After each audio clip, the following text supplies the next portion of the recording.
Pada pria bisa kehilangan gairah seksual, pembesaran payudara, dan ngucilnya testis.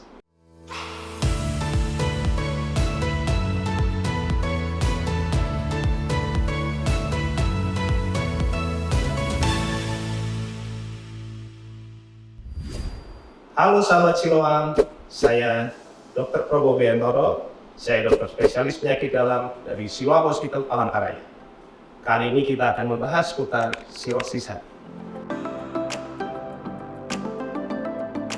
Sirosis hati adalah perubahan struktur hati yang ditandai dengan pengerasan hati sebagai akibat dari terbentuknya jaringan parut dan nodul-nodul regenerasi sel hati. Maksudnya bagaimana?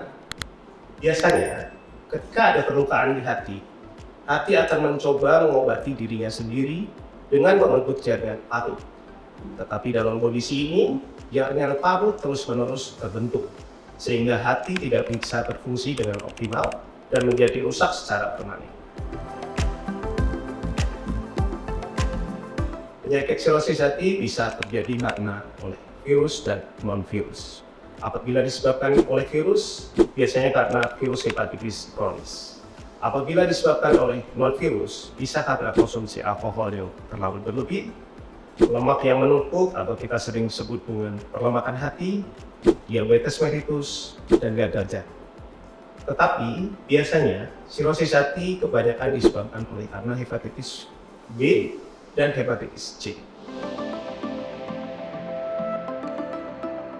Terdapat beberapa faktor risiko sirosis hati, antara lain terinfeksi atau terpapar hepatitis virus B dan virus hepatitis C itu sendiri, riwayat keluarga atau orang tua yang terinfeksi hepatitis virus B dan virus hepatitis C, perlemakan hati atau terlalu banyak konsumsi makanan zat saji, diabetes mellitus tipe 2, gagal jantung terutama pada gangguan bilik kanan jantung.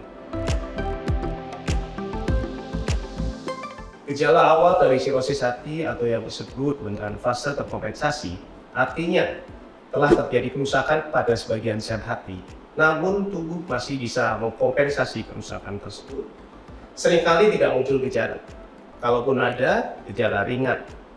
Biasanya seperti badan lemah, mudah lelah, mual, berat badan menurun, selera makan berkurang, dan kadang nyeri perut bagian kanan atas. Pada tahap akhir sirosis atau fase tidak terkompensasi, pasien akan mengalami beberapa komplikasi seperti mata dan kulit menjadi menguning, kencing menjadi warna gelap seperti teh, terjadi penumpukan cairan di perut sehingga perut membesar dan pembekakan pada kaki. Gangguan metabolisme estrogen pada wanita bisa terjadi ketidakmunculan menstruasi yang tidak ada kaitan dengan menopause.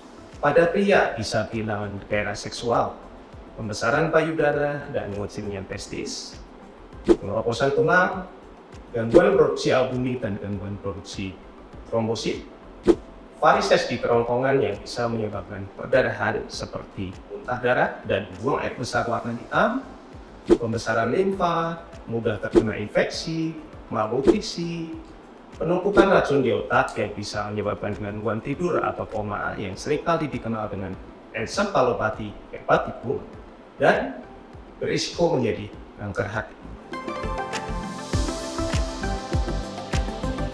Terdapat beberapa cara untuk mendeteksi awal terjadinya sirosis hati. Dari penemuan klinis tentunya, kemudian pemeriksaan laboratorium, dan pemeriksaan pencitraan atau imaging. Yang paling sering kita gunakan adalah ultrasonografi dan juga transient elastografi atau yang sering kita sebut fibroscan. CT scan dan MRI juga bisa digunakan apabila sudah dicurigai ada kanker hati. Pengobatan sirosis hati pada prinsipnya dengan mengobati penyakit dasarnya. Apabila ada infeksi virus hepatitis, akan diberikan obat antivirus.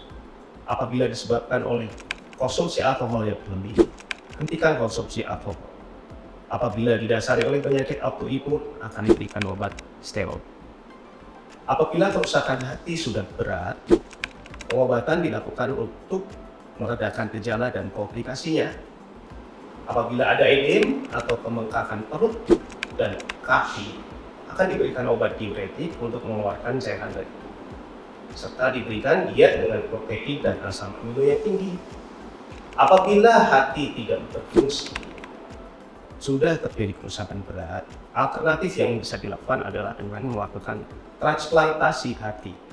Hati yang rusak diganti dengan hati yang sehat. Nah, tentunya penyakit ini dapat dicegah dong. Bagaimana caranya? Jangan mengkonsumsi alkohol.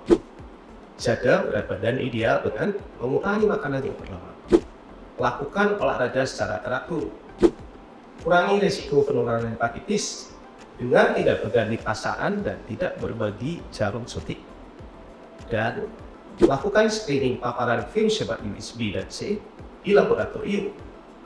Jadi, yang paling utama adalah pencegahan. Ketika sudah timbul sirosis, pengobatan yang dikerjakan hanya mengatasi komplikasi penyakit tersebut. Sahabat Siloam, ayo kita cegah penyakit sirosis dengan deteksi dini faktor risiko. Segera kunjungi Siloam Hospital terdekat untuk pencegahan dan penanganan lebih lanjut.